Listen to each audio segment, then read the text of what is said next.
لاکھوں کروڑوں درود و سلام حضرت محمد مصطفیٰ صلی اللہ علیہ وسلم پر۔ عزیزان محترم، ایک رات مدینے کی گلیوں میں حضرت حسن بصری جا رہے تھے۔ اچانک ایک نوجوان ان کے پاس آیا، چہرے پر پریشانی تھی۔ کہنے لگا، حضرت میں نماز پڑھتا ہوں، روزہ رکھتا ہوں، مگر دل میں ایسے وسوسے آتے ہیں، میں ڈر جاتا ہوں۔ کبھی اللہ کے بارے میں شک، کبھی گناہ کی طرف دل مائل ہو جاتا ہے۔ یہ وسوسے کہاں سے آتے ہیں؟ حضرت حسن بصری نے ان سے پوچھا، بیٹا کیا آپ کے گھر میں چور آتا ہے؟ نوجوان نے کہا، میرے گھر میں چور نہیں آتا، کیونکہ میرے گھر میں کوئی قیمتی سامان نہیں ہے، میرے گھر میں چور کیوں آئے گا؟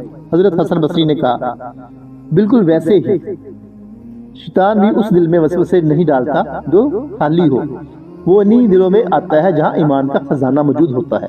وہ چور ہے، ایمان اس کا نشانہ ہے۔ حضرت حسن بصری نے آخر میں فرمایا، جب تم دل میں برے خیالات محسوس کرو تو سمجھ لو ایمان زندہ ہے، بس فوراً اعوذ باللہ من الشیطان الرجیم پڑھ لیا کرو، شیطان بھاگ جائے گا۔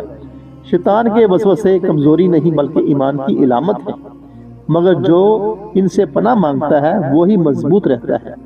دل کو قرآن سے جوڑو، ذکر سے روشن کرو، کیونکہ شیطان صرف اندھیرے دل میں جگہ بنا سکتا ہے۔